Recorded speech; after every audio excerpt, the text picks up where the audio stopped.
Bonjour, bienvenue à toutes et à tous. L'actualité autrement sur Eden Télévision. Et bien sûr, l'actualité au Bénin très riche. Quelques mois de l'élection présidentielle, surtout le débat sur le parrainage qui suscite des réactions, contre-réactions selon donc les sensibilités politiques. Mais en dehors de ce sujet également, eh bien d'autres dossiers sont très relayés par la presse aussi, mais constituent également le débat au sein de la classe politique, comme par exemple les ambitions de plus en plus affichées du professeur de droit constitutionnel Joël Ayivo, qui d'ailleurs, bien sûr, est prêt pour un débat, est prêt à débattre avec le chef de l'État, Patrice Talon, Guillaume Talon. On l'a lu sur sa page Facebook le mercredi dernier. Que dire des démarches du professeur Joël Ayivo à quelques mois de l'élection présidentielle? Nous en parlerons avec mes deux confrères. On revient sur le parrainage et la présidentielle 2021 en nous interrogeant sur, et bien sûr, le jeu du parti Foscori.Bénin émergent, les responsables de Foscori.Bénin émergent qui, défavorisés, pas dans une position assez confortable par rapport à l'obtention de la signature, des signatures nécessaires pour le parrainage, mais qui comptent quand même négocier. Alors, dans quelles conditions et comment cela sera possible? Est-ce que les responsables de ce parti assurent les déclarations? Ne sont-ils pas dans un jeu pas tout à fait clair? Nous allons en parler sur ce plateau avec l'analyse de mes deux confrères. Invités, on fera également un tour pour parler de la prochaine présidentielle en Côte d'Ivoire, surtout avec les déclarations de l'ancien président de l'Assemblée nationale ivoirienne, Guillaume Soro, pour qui il n'y aura pas d'élection présidentielle en Côte d'Ivoire. Il a invité au cours d'une conférence de presse jeudi dernier, eh bien, la classe politique, l'opposition ivoirienne a s'unir et a saisi la CEDEAO afin d'obtenir des élections transparentes. Sinon, pour lui, pas d'élection en Côte d'Ivoire. Voilà donc le menu bien concocté pour alimenter les 52 minutes d'analyse, de commentaires, chroniques, l'info autrement sur le forum de la rédaction.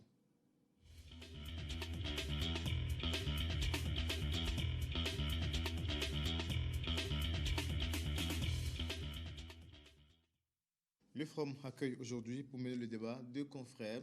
Ange Banoin, voilà. Ange, bonjour. Bonjour Corneille. Vous êtes directeur de rédaction au quotidien L'Actualité. Merci pour l'invitation et bonjour au plateau. Voilà. Laurent Roland Tony, qu'est-ce que vous connaissez? Mon confrère Laurent, bonjour Laurent. Bonjour Corneille, bonjour Ange et bonjour à tous ceux qui nous suivent. Alors, on commence par donc, le dossier actualité concernant un probable candidat à l'élection présidentielle de 2021, même s'il n'y en a pas beaucoup. Jusque-là, aucun candidat officiellement déclaré. Mais il y a quand même certaines démarches qui font croire que, oui, certains affichent de plus en plus leur ambition, comme par exemple le professeur Joël Ayivo. Nous avons suivi l'actualité surtout en dehors des tournées à travers le Bénin. Le professeur Joël Ayivo, dans sa déclaration sur sa page Facebook mercredi dernier, apporte lève quelque peu des doutes sur sa candidature pour la prochaine présidentielle. Ange Banoin, qu'est-ce qu'on peut dire des démarches politiques du professeur Ayivo? Oui, merci Corneille Haïssé et à nouveau bonjour aux téléspectateurs. Écoutez, nous sommes là dans une certaine circonstance qui est plus ou moins connue de tous, c'est-à-dire nous sommes à quelques mois des présidentielles de 2021 et qui, dans une certaine mesure, se profile dans un contexte d'une certaine opacité en ce qui concerne les candidatures à cette élection, du moment où le jeu politique aujourd'hui semble, pour le moins qu'on puisse dire, régenté par les partis politiques et mieux par le pouvoir en place. C'est-à-dire quoi? C'est-à-dire que lorsque vous regardez les dispositions du code électoral qui permettent aujourd'hui à une personne lambda d'être candidat, en ce qui concerne par exemple le parrainage, qui est mis en œuvre, qui est en vigueur jusqu'à nouvelle relecture du code électoral, c'est qu'il y a très peu de marge de manœuvre pour un citoyen lambda de se targuer dans un premier temps d'être candidat à la présidentielle prochaine. Tout au moins, cette sortie, je ne dirais pas, cette tribune du professeur Joël Ayivo sur sa page ramène dans une certaine mesure à quitter le champ des supputations, le champ des intentions pour se dire que, et voilà, on n'est plus dans la démarche de potentiel candidat, mais aujourd'hui de candidats, je ne dirais pas déclarés, même si officiellement la déclaration n'a pas encore été faite, mais tout au moins cette tribune permet de se rendre compte qu'il est partant pour le jeu. Reste à savoir maintenant si, en ce qui concerne les dispositions en la matière, s'il va pouvoir les réunir pour pouvoir être présidentiable. Voilà. C'est dans un premier temps la première lecture qu'on peut faire de cette tribune. Le deuxième aspect, c'est quoi? Le deuxième aspect, c'est quoi? C'est qu'il pose le débat. C'est-à-dire quoi? C'est-à-dire que, comme je l'annonçais tantôt, depuis bientôt quelques mois, sinon à moins de 7 mois de la présidentielle de 2021, c'est que le jeu politique est véritablement opaque, de telle enseigne que, même dans le camp présidentiel, la probable candidature du chef de l'État est une énigme. Ce qui fait que cette sortie amène dans une certaine mesure aujourd'hui aussi, comme on le dit, c'est comme s'il est venu, comme dit, taper dans la fourmilière du camp de la mouvance. Dire en quelque sorte à ce que de ce côté-là aussi, les jeux soient clairs pour que véritablement on puisse savoir clairement que le jeu politique soit clarifié et que les différents acteurs puissent véritablement se challenger. Parce que en dehors de quelques acteurs politiques majeurs qui sont hors du territoire national, je veux citer par exemple Komé Koutié, qui a commis un ouvrage, Ma Version, qui permet déjà depuis quelques semaines également d'alimenter, je ne dirais pas la présidentielle. C'est qu'à l'interne, en dehors de lui, Joël Aïvo, dont on savait les quelques démarches à l'intérieur du pays, les quelques sorties, pas de mouvement ni de oui, les quelques sorties, vient aujourd'hui donner un peu dans la rengaine. C'est comme on dit, la tribune c'est un contest. La classe politique. Non, au fait, la tribune c'est un contest. C'est juste le contest pour pouvoir, c'est un prétexte, j'allais même dire, c'est un prétexte la tribune. Mais le véritable contest c'est la présidentielle. Comme l'autre aussi a sorti son bouquin, qui est un prétexte, c'est un prétexte, mais le véritable enjeu c'est la présidentielle.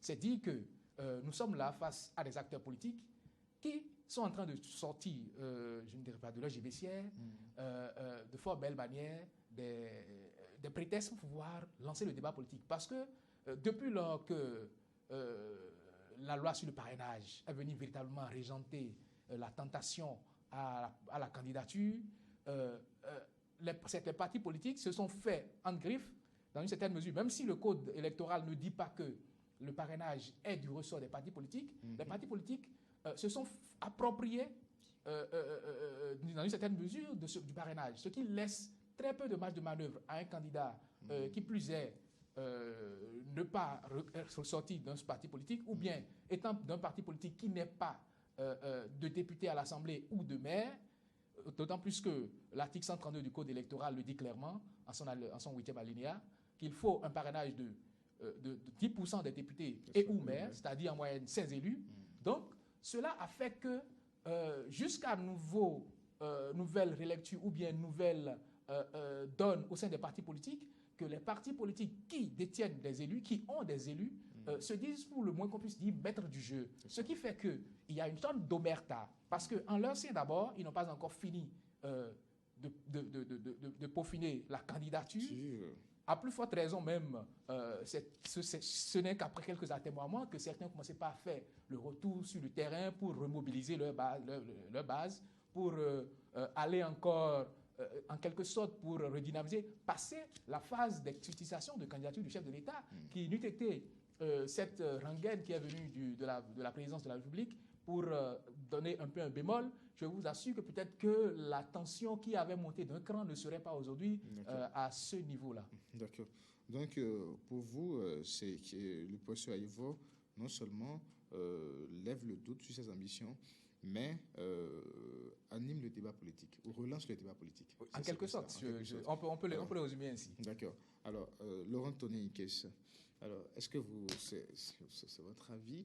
Et puis aussi, est-ce que le professeur Aïvo, qui d'une façon indirecte affiche ses ambitions, mais qui juste là, je ne sais pas trop quoi cette stratégie, qui ne dit pas clairement.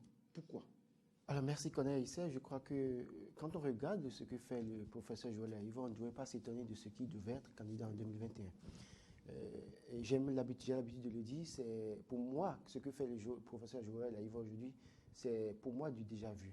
Parce que, qu'il vous souvienne, en 2010, On a vu un certain Gérald Bian qui a commencé à parcourir le territoire national sans pouvoir déclarer qu'il était candidat. Au finish, il était candidat. On a vu ce que ça a donné finalement. En 2015, à côté, on a vu un certain Pascal Irénée Koupaki qui était aussi resté dans la même dynamique et qui a parcouru tout le territoire national, aller poser des pieds sur les montagnes en Atitingou, je sais dans l'Atakora, je ne me rappelle plus exactement de la région, pour montrer combien il voulait connaître les problèmes des Béninois et pour être candidat et résoudre les problèmes des Béninois. Et donc on a vu aussi par la suite comment est-ce que ça a fini. Aujourd'hui, le professeur Joël Aïvor est pratiquement dans cette dynamique. Il a rencontré tête couronnée, jeunes femmes de toutes les localités. D'aucuns disaient qu'il n'a pas encore dit qu'il est candidat, il est probable candidat, mais déjà, pour moi, c'est que c'est un candidat que le pouvoir devait se préparer à affronter. Alors, ceci étant, quand il dit qu'il veut être face au chef d'État pour un débat, je me dis qu'il y a un problème de communication dans son équipe. Un problème de communication, c'est vrai que quand il le dit, déjà on sent clairement que c'est un candidat qui veut affronter celui qui est en exercice pour pouvoir montrer au peuple que les faiblesses du système en place et que ce qu'il pourrait apporter. Mais je crois que s'il avait vraiment des solutions au problème des Béninois, il pourrait procéder autrement. Parce que, en l'état, Patrice Talon est le président de la République du Bénin. Joël Aïvor est un professeur d'université, c'est vrai, constitutionnaliste, connu de tous. Il n'est pas un élu du peuple. Il n'a pas ouvertement, même si on sent qu'il veut être candidat, il n'a pas dit ouvertement qu'il sera candidat. S'il disait qu'il était candidat ouvertement, je suis candidat aux élections présidentielles 2021 et qu'il demandait ce débat, je pourrais à la limite lui concéder un certain nombre de choses pour dire oui, il en a plein droit. En attendant également que le chef de l'État déclare qu'il est candidat aussi. Pour le chef de l'État, je le dis toujours, le chef de l'État, pourquoi on s'inquiète de ce qu'il ne dit pas qu'il est candidat ou pas? Constitutionnellement parlant, il est en droit d'être candidat. Il a le droit d'être candidat. La Constitution du Bénin, jusqu'à nouvel ordre, ne lui interdit pas d'être candidat parce que la Constitution du Bénin lui donne plein droit d'être candidat une seconde fois, et parce que c'est renouvelable une fois. Et donc, du coup, le débat n'est pas à ce niveau. Si Patrice Talon est candidat demain, comme il l'a dit lui-même, on avisera. S'il n'est pas candidat, on avisera également. Mais le débat ne devait pas être fait du côté de Patrice Talon. Si des gens veulent être candidats du Bénin, candidats au présidentiel et veulent diriger le Bénin, ils doivent se préparer à toutes les éventualités. Au cas où Patrice Talon serait candidat, que ferais-je pour le combattre, pour être élu? C'est ça qui devait l'intéresser. S'il doit être candidat ou pas, devait être pas le débat. Alors, ceci étant, Joël Aïvor demande un débat contradictoire. Pour moi, je crois qu'il y a un problème. Parce que lui, professeur Joël Aïvor, quand on le prend, il est citoyen ordinaire comme tout le monde. S'il était candidat et qu'il demandait officiellement je suis candidat et qu'il demandait ce débat, je le comprendrais. Et puis, au niveau de la gestion d'un pays, il y a plusieurs facteurs que nous négligeons.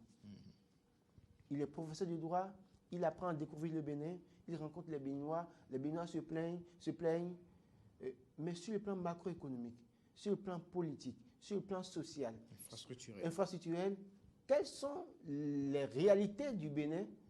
Et seul celui qui a géré connaît les réalités du Bénin. Je ne dédouane pas le gouvernement en place. Je crois que si on devait avoir ce débat, il vaut mieux attendre. Vous voulez dire que les critiques du professeur Aïvor dans certains domaines sont exagérées? Je ne dirais pas que c'est exagéré, mais j'estime que il y a un problème de communication. Il y a un problème de communication. Se lancer comme ça pour dire je vais faire un débat avec le chef de l'État. N'oubliez pas que le chef de l'État, c'est lui qui a le pouvoir. Et la presse, écoutez, mais si le chef de l'État peut préparer son discours, son débat proprement avec les journalistes qu'il veut, et on va l'inviter. Vous m'invitez, vous préparez un débat avec moi. Ange n'était pas informé. Il a demandé un débat. On prépare toutes les questions, on fait tout. Et on l'invite sur le plateau. Il y a des informations que j'ai peut-être à partir de la préparation de ce débat. Il vient un peu l'humilier publiquement. Je crois que Joël Aïvor ferait mieux de proposer aux Béninois ce qu'il pourrait faire s'il est élu président en 2021. Il ferait mieux d'apporter quelques solutions avec ses partenaires. Il y a mieux. Il y a mieux à faire pour lui actuellement. Avec ses partenaires, comment commencer par régler les problèmes de certains jeunes qui chôment? Comment régler les problèmes de certaines femmes qu'il a rencontrées dans des localités? Quelles solutions apporter au problème de ceux-là? Le débat n'est pas ce qui intéresse les Béninois. Le Béninois, on a vu un certain Koupaki avec un discours intellectuel, purement intellectuel. Au finish, on a vu ces 5%. On a vu bien combattre Yahi jusqu'aux autres dans ce pays pour dire qu'il va prendre le pouvoir à tout prix. Au finish, avec l'Alliance Solaire, c'est deux députés. Ceux qui vous suivent peut-être pour vous conduire à être candidat ne sont pas pour autant les vrais électeurs. Et le discours intellectuel n'est pas celui qui concerne les intellectuels, comme nous pouvons comprendre. Alors, ce que dit le professeur Joël Aïvo. Mais le Béninois, ceux qu'il a rencontrés, la preuve, il a rencontré des gens dans les localités. Est-ce sûr que ceux-là qu'il a rencontrés aujourd'hui, jusqu'aujourd'hui, auxquels il a parlé avec un discours purement intellectuel, est-ce que les gens ont vraiment reçu son message? Que veulent-ils apporter à ces gens-là? Il parle de démocratie, rétablir la démocratie. Je suis d'accord, à ce niveau, il y a un problème. D'accord. Mais sur le plan économique, que propose-t-il? Sur le plan social, que propose-t-il? Qu'il oublie Patrice Talon. Je pense qu'il a parlé de 5 R. Alors, oui, il a parlé de 5 R. Il a parlé de 5 R. Oui, je suis d'accord. C'est vrai que moi, je suis analyste, oui. Donc je me refuse le rôle peut-être de porter les voix d'une chapelle politique donnée ou bien d'un candidat donné. Mais ce que j'observe, c'est que dans une certaine mesure, Joël Aïvo est en train de créer, comme on le dit, l'incident en griffe politique. Oui, parce qu'on est aussi là dans le marketing politique. Lorsque vous avez un produit politique que vous ne le vendez pas, que vous ne trouvez pas, quelles qu'en soient les différentes entraves auxquelles vous faites, qui vous font obstacle, que vous ne trouvez pas le canevas par lequel il faut le vendre, c'est que ça pose un problème. Dites-vous qu'aujourd'hui, Joël Aïvo a toujours communiqué via les médias sociaux et quelques médias traditionnels, que ce soit la presse en ligne ou les tabloïds.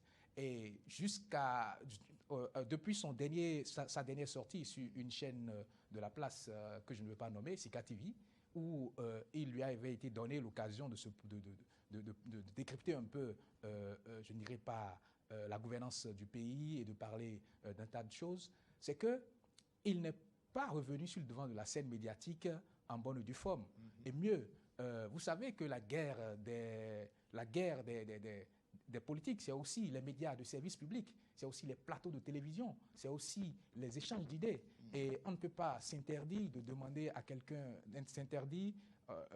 que quelqu'un interdit à quelqu'un qui voudrait bien, qui aspire à la magistrature suprême, de ne pas lancer le débat, de ne pas vouloir faire le débat. Parce que l'autre chose également, c'est que, après tout, le chef de l'État, c'est un citoyen, c'est le premier des Béninois. Et il pourrait même échanger avec monsieur X, Y et Z. L'autre chose peut-être, c'est que ce que nous ne sommes pas en train de voir, c'est une stratégie de marketing politique. Et là-dessus,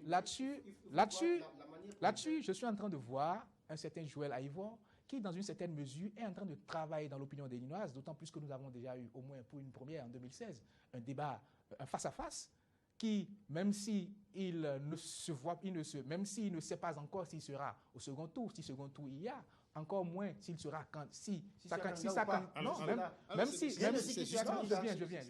s'il ne sait même pas encore s'il pourra faire valider sa candidature et qu'il pose ainsi le débat, c'est que ça devient, comme on dit, un os dans la gorge du régime en place, dans la mesure où quelqu'un qui n'a pas de parti politique, quelqu'un qui, fût-il, n'a pas encore les coups de franche, comme le disent certains partis, de pouvoir lever des parrainages, qui parle d'un débat contradictoire avec le chef de l'État avant la présidentielle, c'est dire quoi? C'est dire que peut-être qu'il se met dans la posture d'un face-à-face, ou tout au moins qu'il crée le débat aujourd'hui parce que tout le monde en parle. Et là, ça lui donne de la cote dans l'opinion parce que nous en parlons, parce que les populations se demandent mais c'est qui ce monsieur qui demande à faire un débat contradictoire avec le chef de l'État sur sa gouvernance? Donc, fayons de s'appréhender, de ne pas faire le jeu du politique qui sait qu'il peut passer par les émotions des uns et des autres pour pouvoir remonter dans l'opinion. Parce que en dehors de peut-être ces quelques personnes qu'il a eu à rencontrer, peut-être qu'il y a peut-être une grosse masse qui ne savent même pas qui est-ce que c'est.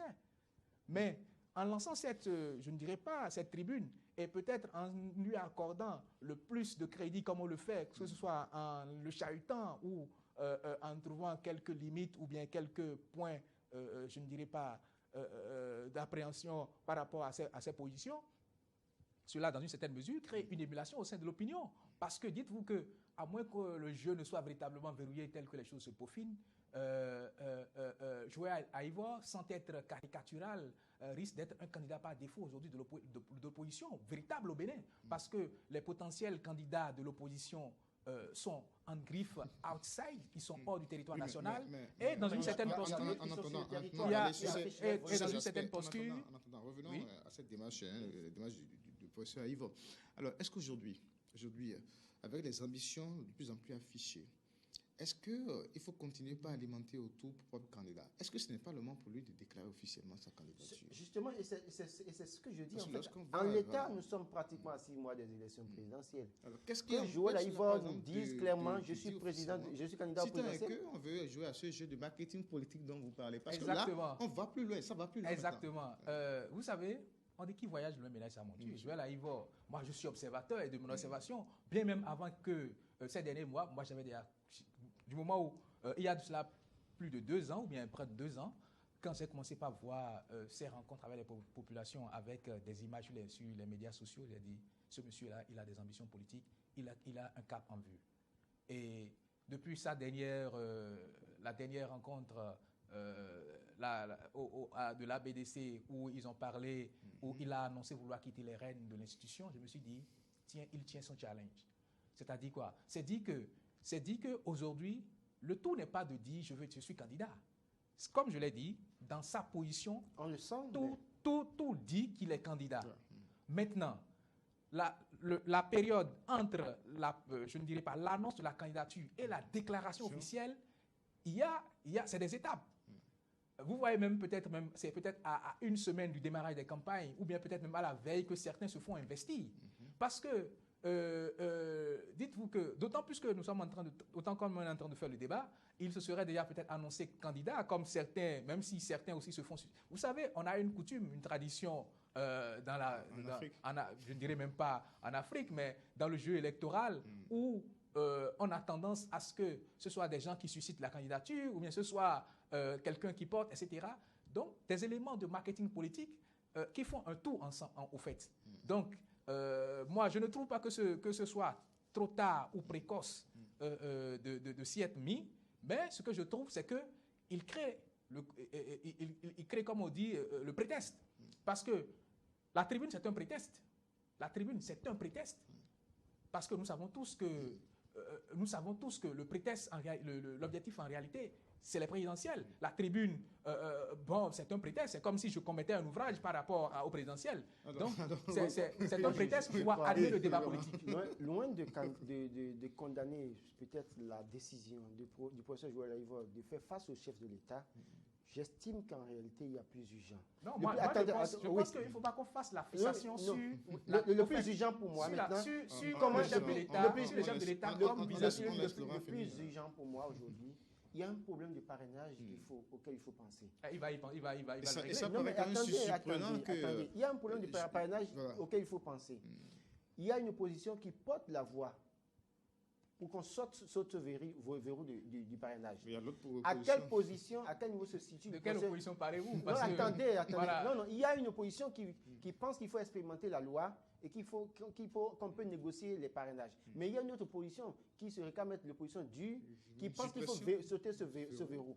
Alors, le professeur Joël Aïva, de quel côté se situe-t-il aujourd'hui, par exemple? Est-ce qu'il est de l'analyse? De l'analyse. Quand vous me posez la question... Attendez. Vous aurez le temps de répondre. Parce que je dis, il y a 2 sortes d'opposition aujourd'hui. Celle qui veut négocier les parrainages et expérimenter le code électoral avant de revenir en arrière. Il y a celle qui dit qu'il faut sauter le verrou. Alors, le professeur Joël Aïva se situe de quel côté entre les deux? Non, attention. Attention, le seul à répondre, mais de l'analyse. Parce que là, vous posez des questions. Je ne pose pas de questions, justement. Je ne peux pas vous poser des questions. Il s'interroge. Je m'interroge et je me dis, c'est un débat important aujourd'hui sur lequel il devait se pencher et nous donner sa position. Est-il dans la posture de négocier aussi des parrainages ou bien il souhaite que le verrou du parrainage soit sauté? C'est des débats sur lesquels les Béninois veulent l'écouter. Si je peux me permettre. Avant de répondre aussi, parce qu'il a également allé loin, il s'est fait également porte-voix des exilés, par exemple. Oui, porte-voix des exilés. Et à ce niveau, je le dis toujours une chose, quand on parle des exilés, faisons la part des choses. Eux, tous qui se retrouvent de l'autre côté ne sont pas des exilés politiques. Il y en a, parce qu'on leur a reproché des choses par rapport à leur gestion, et ils estiment qu'ils sont peut-être suffisamment au fort intérieur d'eux-mêmes, qui se reportent peut-être des choses, ont détalé.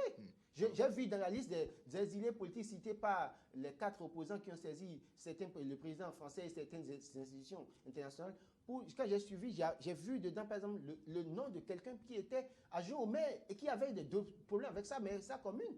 Et qui a quitté le territoire, mais qui se retrouve dit aujourd'hui qu'il est exilé politique. C'est autant de choses. Donc, à ce niveau, là, il va falloir qu'on repasse le récapitulatif des...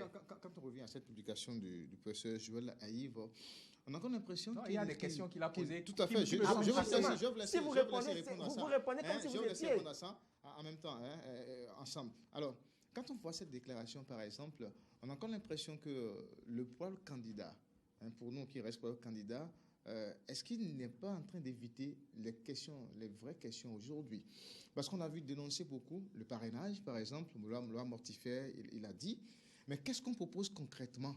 Exactement. Alors, donc, plutôt que de parler d'exilés, de débats contradictoires avec le chef de l'État et autres, là, pourquoi les vraies questions pour qu'on aille au vif du sujet, c'est que, premièrement, je fais remarquer, je ne sais même pas, je préfère rester du côté de l'analyse. Quand mon confrère pose des questions, je pense qu'on aurait beaucoup apporté à la lanterne des téléspectateurs en cherchant à comprendre si on ne peut pas expliquer ce qui se passe. Dans une certaine mesure, lorsque vous prenez par exemple un potentiel candidat qui, à moins de 7 mois des élections, qui dans le lot commence par faire des démarcations, il faut se poser des questions. Et chercher peut-être à comprendre qu'est-ce qu'on peut entremailler, qu'est-ce qui peut voiler certains actes. Et dites-vous qu'un candidat, un potentiel candidat, qui n'évoque pas, par exemple, certaines questions, vous savez... Est-il rassuré du parrainage le jeu électoral, c'est comme on dit, c'est marcher sur des œufs. Et... Il ne va pas dévoiler cette stratégie. Laissez-moi aller au bout. Vous avez posé des questions. Je suis dans l'analyse. Et peut-être que c'est sur la base de vos questions que moi j'ai trouvé qu'il était opportun. Parce que si nous, journalistes, nous entrevoyons les choses de la sorte, je me demande qu'est-ce que peuvent en dire, je ne dirais pas, les citoyens lambda, qui peut-être, je ne dirais pas, n'ont pas forcément idée de ce que pourrait, je ne dirais pas, avoir de façon sous-jacente certaines attitudes d'un acteur politique. Parce que, dites-vous que le monsieur fait des annonces, il se fait griller à la première incantade, à la première sortie. Il dit, par exemple, il donne sa position sur le parrainage, d'autant plus qu'il n'a pas encore fini. Vous savez, ce serait trop tôt, à l'heure où nous sommes, dans la mesure où, même, parce qu'il ne faut pas prendre le jeu électoral comme si c'était un seul, à y voir seul qui est candidat, ou bien l'opposition seule qui est candidate. Mais prendre le jeu politique comme il y a plusieurs acteurs, que ce soit de la mouvance, de l'opposition et également des candidats indépendants. Et lorsque vous êtes dans cette logique, ça vous permet de voir clair dans ce qui se joue.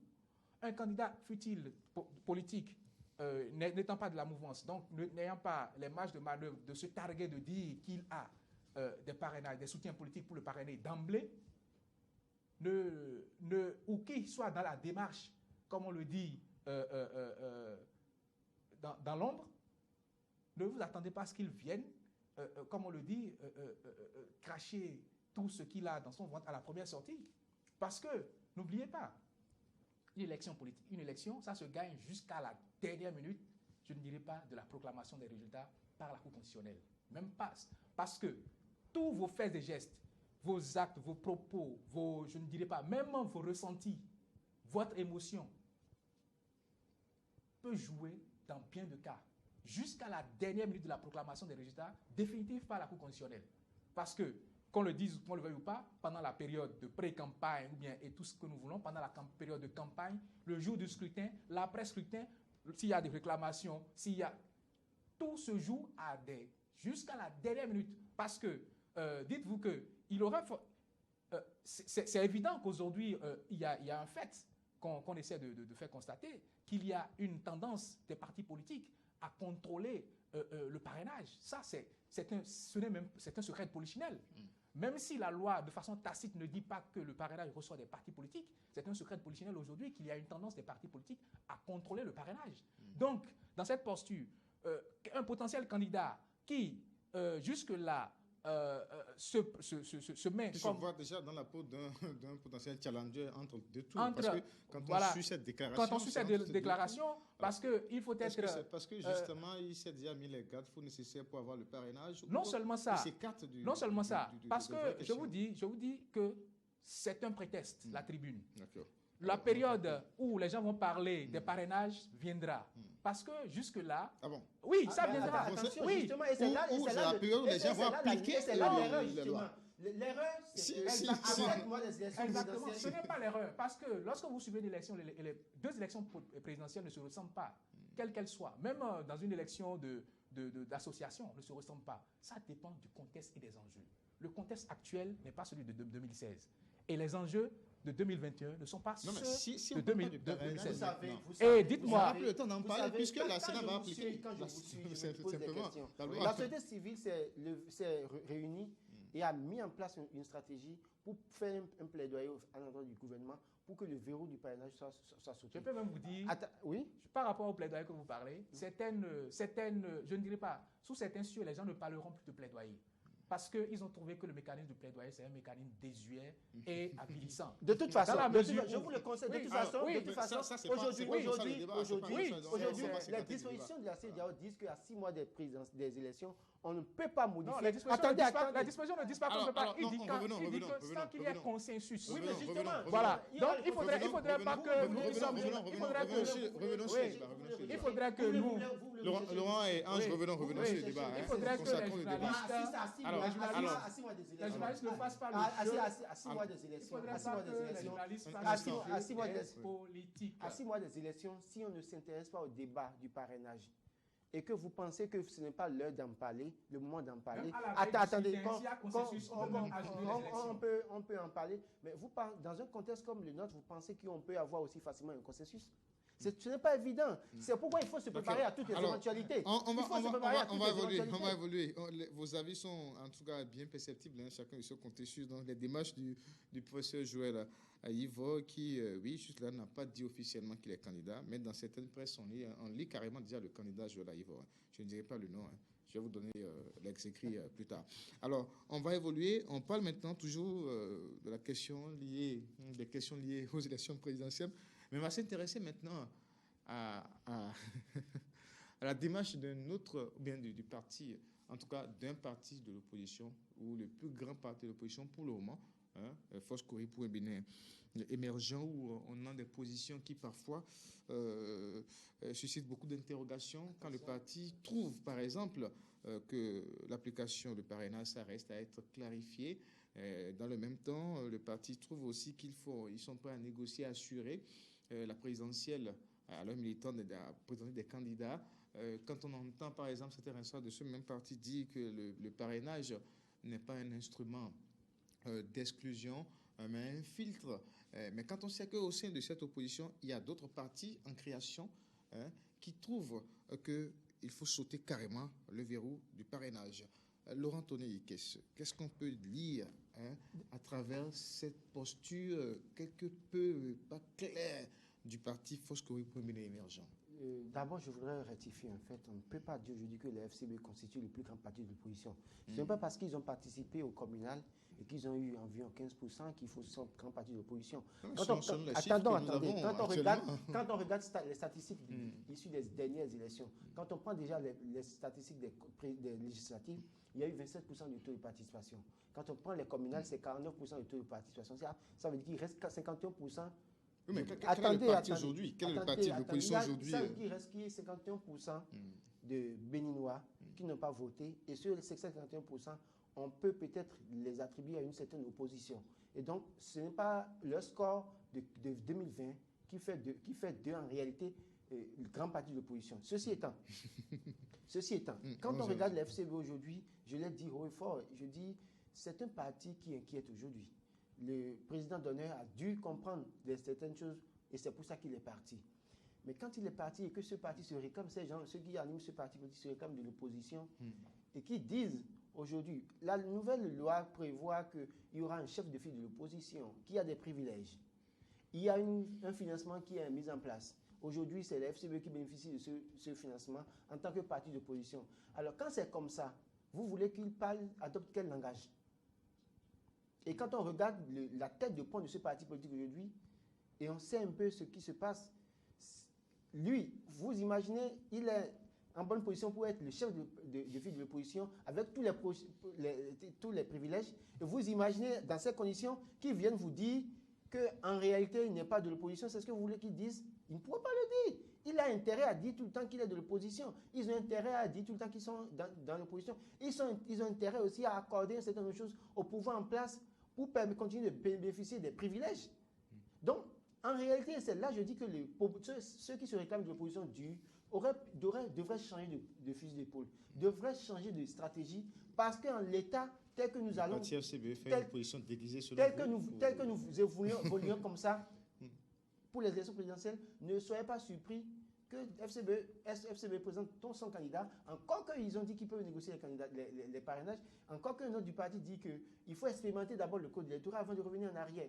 Donc, autant d'éléments qui pourraient plomber éventuellement les efforts de l'opposition. Les partis ont avancé sur la question du parrainage. Donc, c'est autant de choses, il ne faut pas négliger ça. Le problème pour moi, à ce niveau, pour la présidentielle, si ceux qui se réclament de l'opposition ne se lèvent pas vite pour aller sur certains sujets, attaquer de façon concrète, c'est que le problème des élections présidentielles est déjà réglé parce qu'il y aura un candidat de l'opposition. Alors là, on a tendance à rejoindre Ange qui trouve que la question sur le parrainage aujourd'hui, parce que les partis politiques, en tout cas qui ont une licence légale aujourd'hui, ont dépassé cette question du parrainage. C'est ce que je prends à travers cette position des FCB. Même si la tendance s'y prête, pas encore. Parce que la présidentielle, c'est l'élection majeure. Et quelles qu'en soient les velléités au sein des partis politiques, dans la mesure où les choses ne se passeraient pas dans les règles de l'art, ne soyez pas surpris qu'au sein même des partis politiques, qu'il y ait des défections. Parce que le jeu politique est fait de telle enseigne que vous ne pensez jamais le maîtriser jusqu'à son dernier déroulement. Je suis d'accord. Et les partis politiques aujourd'hui qui pensent que ils peuvent déjà accorder blanc-seing à tout ce qui se passe, bien qu'ils se réclament de l'opposition, en temps opportun, je ne voudrais pas qu'ils viennent se morfondre, parce qu'on les a vus ici dans un passé récent, où après la participation au dialogue politique, ils nous ont dit qu'ils n'ont jamais parlé de révision de la Constitution. Mais c'est passé comme une lettre à la poste. Et c'est la même stratégie qui Et moi, je me pose certaines questions. Si les gens pensent que, parce qu'il y a un financement public des partis politiques, que c'est une manne qui tombe du ciel et qu'il faut en bénéficier, en profiter et s'en mettre plein les poches, sans qu'il n'y soit soumis à un contrôle, parce que là, il rentre dans les fonds publics. Oui, le citoyen lambda va demander à ce qu'il fasse le point de la gestion de ces fonds. Tout à fait. S'ils recrutent des copains, des amis, des parents à des postes, ça peut jouer contre eux. Parce qu'on a vu sous d'autres cieux des gens pour peu que pour des actions qui ont coopté des proches à qui ils ont donné des salaires ont été évincés. Le problème, c'est que peut-être sous nos cieux, chez nous au Bénin, on ne fera pas peut-être une véritable primaire, il n'y aura pas, on se dit encore que les élections, ce n'est pas encore un décryptage adéquat comme cela se fait, je ne dirais pas, on fait le tri au sein des partis et on sort comme d'un chapeau un lapin blanc et qu'on monte à la face de tout le monde. Sans quoi, on ne serait pas dans cette, je ne dirais pas dans cet engouement qui prend aujourd'hui l'opposition en griffe. Cette opposition est mieux quand on regarde par exemple la loi sur, je ne dirais pas, qui a été votée par rapport au statut de l'opposition. Mais on a déjà dit dans cette loi qu'il n'y a plus à faire d'opposition, comment on appelle ça, constructive ou opposition, machin. Donc, si les gens ne prennent pas la mesure de la situation, qu'ils pensent que peut-être parce qu'ils ont participé à une élection, qu'ils s'offrent toutes les prérogatives, parce que peut-être cette élection leur permet de bénéficier du financement public, et peut-être que c'est juste qu'on va prendre l'argent public pour aller faire de la parade, pour dire qu'on est parti d'opposition, on est allé aux élections. Et donc à s'attendre aussi aux retombées. Et comme je le disais tout à l'heure, rien ne dit encore que rien ne dit encore que, jusqu'à preuve de contraire, que le jeu politique est déjà verrouillé et que tout est fini.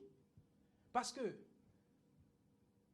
la décision du peuple, elle est souveraine.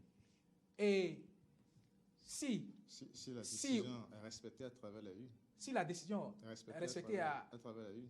Non, si la décision elle est respectée à travers les unes, c'est ce que nous souhaitons d'ailleurs. C'est c'est le vœu auquel nous aspirons. Et je ne ferai pas de l'ambivalence sur le débat qu'on vient de vider. Parce que si le peuple se retrouve derrière des candidats qui ne se retrouvent pas au sein des formations politiques, qui n'arrivent pas à avoir de parrainage, on fait comment? On boycotte l'élection ou on crée une situation qu'on ne pourrait pas gérer? Ou bien qu'est-ce que, je ne dirais pas, les institutions de la République vont faire? Parce que le tout n'est pas de dire que nous organisons une élection, parce qu'il y a le climat pacifique de l'organisation des élections. Parce que si les gens se disent, mais nous avons nos candidats qui, pour des raisons données, parce que j'ai même suivi un acteur politique qui se réclame également de l'opposition, qui a dit qu'il a déjà téléchargé à 95% son parrainage. Je me dis, ce monsieur, à moins de 7 mois d'élection, j'ai dit bravo. Et justement, ce candidat, vous l'avez suivi, dit tout récemment à Porte Nouveau qu'il était prêt à affronter l'opposition si on continuait à le critiquer. J'ai dit bravo. Moi, mon problème n'est pas de savoir s'il a des gens en face de lui qui le critiquent. Mais sur le jeu, je ne dirais pas, sur la traçabilité du jeu politique et sur la logique politique et la cohérence de l'action politique, il est vraiment surprenant qu'un parti politique, fût-il de l'opposition, puisse avancer à moins de 7 mois des élections, qu'il a déjà un parrainage, pendant que les partis qui détiennent le parrainage n'ont pas encore présenté un candidat. C'est ça. Mais justement, et là j'en viens, on ne devait pas parler uniquement des forces politiques pour mener émergent aujourd'hui, parce qu'il y a le MPL, il faut oser le dire, de Sabissia Korogoné, qu'on a vu dans un passé récent critiquer le chef de l'État, mettre en place l'initiative de Niki et se retrouver en prison quand il est sorti. Il a créé son parti pour balayer, en fait, avec un balai comme logo, pour balayer le système qui est en place, mais qui au finish aujourd'hui fait une déclaration qui attaque l'opposition pour dire, mais eux, ils traitent de taupe et que voilà, et au finish, on finira par laisser le gouvernement qui nous torture pour affronter ceux qui nous condamnent. Alors, je crois que c'est autant d'éléments qui montrent qu'il semble qu'au niveau de certaines structures de l'État, quelque chose se prépare. Et c'est pourquoi ceux qui se réclament de l'opposition dure, j'insiste là-dessus, doivent pouvoir se réveiller plutôt, je l'ai dit ici, on a vu les démocrates déposer un dossier au ministère de l'Intérieur. À la date d'aujourd'hui, où se situe le dossier? Qu'en est-il de leur certificat de conformité? Quelles démarches ont-ils faites? Et quand on a vu des rumeurs circuler, on a vu le président des démocrates sortir un communiqué qui a été balancé sur les réseaux sociaux, un second communiqué qui vient encore pour dire que les militants des démocrates sont traqués dans leur maison et ils sont intimidés, autant de choses. Mais je dis, au-delà de ça, que font-ils concrètement? C'est vrai qu'ils ne viendront pas exposer sur la place publique ce qu'ils font, mais il faut qu'ils aillent au-delà. Saisir, pourquoi pas en même temps la Cour constitutionnelle pour dire la loi électorale, le code électoral tel que c'est en l'état ne nous permet pas de présenter un candidat. Il faut qu'on change les choses et de voir déjà quelle est la position de la Cour constitutionnelle dans ce débat. C'est ça qui permettra parce que si demain, de connaître. Chat échaudé à craindre l'eau froide. On connaît, mais de toute façon, c'est difficile de cerner la Cour constitutionnelle est une institution de la République. C'est la Cour constitutionnelle d'État pour déjà savoir. Parce que le problème, c'est que si aujourd'hui la Cour constitutionnelle tranche, ils saisissent la Cour constitutionnelle, que la Cour constitutionnelle donne une suite à leur requête, ils pourront déjà connaître quelle est la position de cette Cour constitutionnelle au cas où il y aurait un problème pour ne pas valider leur candidature. Et déjà, ça leur permet en même temps de commencer par... Je pense que ça a été le cas dans d'autres pays de la sous-région. Le juge constitutionnel a décidé du parrainage. Donc, à statuer là-dessus. Je pense que c'est l'une des options. C'est pour cela que je dis mais il y a aussi une chose. Il ne faut pas mettre, comme on le dit, la charrue avant les bœufs. Parce que, dites-vous qu'il y a en politique ce qu'on appelle le timing. Si vous ne mettez pas les choses dans le timing adéquat, vous êtes forcément... Vous risquez même que le match soit joué avant même le lancement par l'arbitre. Donc, parfois aussi, dans la posture d'observateur... Est-ce que c'est ce qui arrive à l'opposition dure, comme Laurent le dit aujourd'hui? Parce que l'opposition dure aujourd'hui risque de se faire griller avant le démarrage. Non, excusez de peu. L'opposition qui se dit... Encore que ce que nous appelons l'opposition dure n'existe même pas. Non, quand je dis opposition dure, je dis l'opposition en griffe qui se démarque, qui pense que les choses sont je dis, en politique, ce n'est pas comme pour Faut le se lever dire, tôt. pour le dire, comme Très le tôt dit, même. je ne sais pas comme le disent certains où quand c'est blanc, on dit que c'est noir, quand c'est noir, on dit que c'est blanc. Non. Mais en politique, il ne faut jamais croire avoir déjà quelque chose pour argent comptant. Mais si vous pensez que vous avez déjà gagné et que d'office et que vous ne songez pas, dans une certaine mesure, à vous assurer de ce que les choses soient telles quelles et que à vous programmer. Parce que ceux qui restent dans une... Ceux qui restent dans une... Non, ceux qui restent dans une posture de dire que oui, que... Mais dites-vous aujourd'hui, dans l'opinion, comment est-ce qu'ils sont appréhendés? Parce que c'est aussi ça la question. Je n'ai pas fait un sondage, ni je ne détiens pas un baromètre pour dire que voilà. Mais il se lit quand même dans l'opinion comment est-ce que ces différences de cloches sont appréhendées. Et aujourd'hui, cette opposition qui va rapidement sortir des cartes sans que les jeux ne soient clairs du côté de la mouvance risque de se faire broyer. Parce qu'aujourd'hui, même au sein de la mouvance, rien n'est encore clair. Et vous voulez que l'opposition sorte. C'est peut-être vous qui pensez que rien n'est clair au niveau de la mouvance, parce que la mouvance est dans son jeu. La mouvance met en place sa stratégie pour bien observer ceux qui veulent être candidats et pour finir peut-être sa stratégie pour les combattre. Et donc, de ce point de vue, je dis, et c'est pourquoi je dis toujours l'opposition, ceux qui se réclament de l'opposition dure, à un moment donné, j'ai comme l'impression qu'ils sont allés dormir sur les lauriers, sans pouvoir avoir l'assurance nécessaire. Et aujourd'hui, on est à 7 mois des élections, pratiquement à 6 mois. Ils ne sont pas exactement où se situe le dossier. Est-ce qu'ils auront le statut en conformité? Non, là, ça, ce n'est pas... C'est autant d'éléments. Mais Ça, ce n'est pas... Moi, je parlerai par exemple de la mouvance. Quand on parle de l'opposition également dure, telle que vous l'évoquez, est-ce que c'est une opposition qui existe? Parce qu'il faut exister, il faut avoir un parti politique. C'est une opposition qui existe avec plusieurs intérêts. C'est une opposition qui existe aujourd'hui avec plusieurs intérêts. Si vous avez vu les démocrates, ceux qui constituent les démocrates, il y a Restaurer l'espoir de Azaneh qui a pas, il y a MPL qui a pas Restaurer l'espoir qui s'est voilà. Mis dans un silence. Non, peut-être que l'homme qui a fait venir Patrice Talon en 2016 pour nous proposer quelqu'un d'autre pour 2021, peut-être ça. On attend peut-être à 2 mois après les élections. Vous avez parlé du MPL tout à l'heure également. Donc, autant qu'aujourd'hui, quand on regarde un peu le système, on se demande est-ce que les intérêts des uns des autres ne vont pas en réalité à un moment donné effriter cette opposition aussi? Parce qu'on voit de l'autre côté, au niveau des démocrates, on a entendu dire que c'est Rondeté, le président qui sera candidat, mais Kwame Koutié qui est de l'autre côté aussi qui dit que 2021 ne se passera jamais sans lui, c'est autant d'éléments. Et Azanaï qui n'a pas encore dit son dernier mot. Donc autant d'éléments et que je me demande, est-ce qu'à un moment donné, parleront-ils d'une seule même voix? Vous me rejoignez. Quand je dis que la mouvance n'est pas encore clair dans son jeu, donc n'attendez pas que l'opposition soit claire dans son jeu. Non, mais si, quand vous l'affirmez oui, ainsi, quand je l'affirme ainsi, c'est quoi? C'est pas parce qu'on ne sent pas la mouvance sortir cette stratégie. Le chef de l'État Il se pointe dans l'ombre. des questions. Il se pointe dans l'ombre, par exemple. On a vu le chef de l'État en réunion des deux blocs qui le soutiennent. De développer sa stratégie sur le terrain. Ils n'ont pas besoin forcément de venir sur les plateaux pour qu'on sorte. Ce n'est pas qu'on a besoin de... Vous ne savez pas ce qu'ils font, autant que moi, ce qu'ils font en coulisses. Mais l'autre chose, c'est quoi? L'autre chose, c'est que plus le candidat... Parce que, écoutez, nous ne sommes pas dans un système qui, je ne dirais pas, un système qui fait une sélection de façon tangible par rapport au présidentiel. Et dans la posture de 2021, c'est que, et des élections que nous avons eues, même si avec le parrainage, il n'est pas écarté qu'il y ait des candidats indépendants. Et il n'est pas dit que parce qu'un candidat, un parti politique propose un candidat issu de son sein, qu'il n'y ait pas quelqu'un du même parti qui se démarque pour être candidat indépendant. Dans la mesure où, par exemple, il n'y a pas un système huilé qui dise que si vous avez participé aux primaires de tel parti politique et que vous êtes éliminé de façon tangible, vous ne pouvez pas être candidat. Ou bien, si dans la mesure où on n'a pas dit que... Laissez-moi venir. Dans la mesure où il n'y a aucun test qui dise que lorsque vous êtes dans un parti politique, on désigne un candidat, que vous ne pouvez plus être candidat. C'est là où, depuis lors, moi j'ai dit qu'en l'état actuel de nos tests, nous sommes face, comme on le dit, à un casse-tête chinois. Parce que même les partis politiques que nous avons en face de nous, rien ne dit, que ce soit de l'opposition ou cela, que même si les partis ont un candidat, qu'il n'y a pas de candidature indépendante.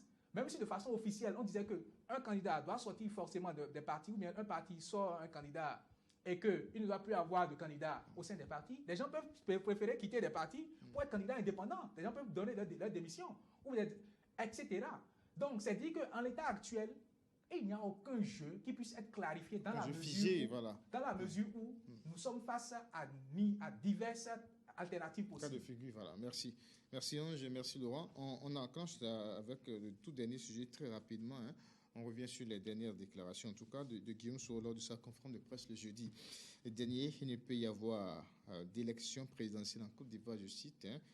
Juste un extrait de cette déclaration. Il a appelé l'opposition à s'unir, à saisir la CEDEAO en vue d'obtenir des élections transparentes. Guillaume Soro l'a dit, Laurent Tony-Ikes. Je crois que ce qui se passe en Côte d'Ivoire aujourd'hui, c'est vrai, la candidature de Guillaume Soro a été invalidée. Celle de Laurent Gbagbo, l'ancien chef d'État de la Côte d'Ivoire, aussi a été invalidée. Mais quand on regarde suit de près les dernières déclarations de Guillaume Soro, on se pose de mille et une questions. Est-ce que ça ne pose pas le problème de l'éternel ego des hommes politiques en Afrique? Ce n'est pas parce que vous n'êtes pas candidat, que vous avez un système qu'on vous met out, que vous devez dire qu'il n'y aura pas d'élection. Commencez pas à faire de telles déclarations. Pour moi, c'est faire preuve d'une certaine violence et de susciter la violence dans son pays. Alors, si vous n'êtes pas candidat, ne ramenez pas tout à vous. Il y a une opposition dans le pays. Et si tant est que vous pensez que Ouattara aujourd'hui n'est pas la personne idéale pour diriger à partir de 2021 la Côte d'Ivoire, vous feriez mieux de mettre en place des stratégies et de demander à l'opposition de parler d'une seule même voix et d'aller combattre Ouattara. Parce qu'on a vu, quelle CEDEAO est-ce que les opposants veulent aller saisir? On voit comment la CEDEAO c'est qui? Les décisions de la CEDEAO ont été dictées par qui? En majorité, guidées par qui? Majoritairement par Alassane Ouattara. Vous voulez que les chefs d'État qui sont de la CEDEAO, à l'exception de Ambalo de la Guinée-Bissau et de Boari du Nigeria, vous pensez que les autres iront contre un certain Alassane Ouattara? Vous pensez qu'au sein de la CEDEAO, Ouattara fait tout le poids et que les Non, je ne dis pas. Je l'ai bien dit. Ambalo de la Côte d'Ivoire et puis Boari du Nigeria, et puis à quelques exceptions par exemple près, le président Ghanéen aussi, il y a ceux-là qui peut-être qui ont le courage de dire ce qu'ils pensent. Mais au-delà de ça, la CEDEAO, c'est un système. C'est aussi une machine qui a favorisé à un moment donné certains leaders de la sous-région. Autant mieux organiser les opposants en interne, d'aller combattre Alassane Ouattara dans les unes. Il faut éviter de pareilles déclarations. Il faut éviter de pareilles déclarations qui peuvent mettre la Côte d'Ivoire en feu. Autant mieux s'organiser et demander à l'opposition de s'organiser et de s'unir et de parler d'une seule même voix et d'aller combattre Ouattara dans les unes. C'est la meilleure option pour la paix en Côte d'Ivoire. Il ne sert à rien de rester à l'écart parce que, tenez-vous tranquille, Guillaume Soro en l'État n'est pas en Côte d'Ivoire aujourd'hui. S'il y a tension en Côte d'Ivoire, il n'est pas victime. Il ne sera pas victime. Il serait hors du pays pour observer. Et c'est les pauvres qui vont se tuer. Et de ce point de vue, je plains même ces jeunes-là qui, parfois, à un moment donné, rendent service à ses opposants. Parce qu'au-delà de tout, quand même eux-mêmes viendront au pouvoir, on sait comment, ceux qui combattent les systèmes en place, quand ils viennent au pouvoir, comment est-ce que ça se passe? On en a vu dans la sous-région. Il y a des exemples qu'on voit tout le temps. Donc, autant mieux organiser l'opposition autrement en interne pour dire on combat Ouattara dans les unes, mais les déclarations là, c'est des déclarations incendiaires, il faut les éviter. Alors, la situation en Côte d'Ivoire est loin d'être traitée en une prise de parole. Et je pense que Soro, bien qu'on soit artisan de la paix et qu'on prône la non-violence, Soro est dans une posture de l'opposant classique et traditionnel sous nos cieux face, je ne dirais pas au pouvoir en place. Et cette posture, même si on peut y trouver du zèle, elle répond à un contexte qui est celui actuel en Côte d'Ivoire. Et tous les observateurs et analystes sont convaincus que la Côte d'Ivoire est actuellement assise sur une poudrière et que seule, je ne dirais pas une certaine médiation intelligible et intelligente permettrait au pays d'éviter, je ne dirais pas le chaos, parce que à l'heure actuelle, même si tout semble véritablement verrouillé par le pouvoir en place, c'est que les opposants qui, pour le moins qu'on puisse dire, sont hors du territoire, n'en démodent pas. Et on sait souvent que la plupart du temps, les quelques conflits qui se posent à l'interne dans les pays de la sous-région, ce ne sont pas forcément, c'est des conflits qui sont tiraillés par des opposants qui se retrouvent dans une certaine mesure dans ce chemin qu'on est en train d'observer là. Et il faut éviter véritablement que la situation ne s'enlise, parce que même si c'est en octobre prochain que ces élections sont fixées, à qui est-ce que ça profite que ces élections-là prennent le temps qu'il faudra, à qui est-ce que ça profite pour que ces élections-là passent le plus tôt que possible? C'est là qu'il faut voir, parce que, qu'on le veuille ou pas, la Côte d'Ivoire va rester, et Soro, Ouattara, Gbagbo, Bédié vont finir par partir. L'élection présidentielle pour octobre 2020 en Côte d'Ivoire, c'est sûr que c'est des sujets que nous allons évoquer encore sur d'autres plateaux du forum de la rédaction. Merci à tous ceux qui ont suivi. Laurent, merci. Ange, merci également à vous. Merci, on remercie également les téléspectateurs. On vous donne rendez-vous, et bien sûr, pour le vendredi prochain. Au revoir.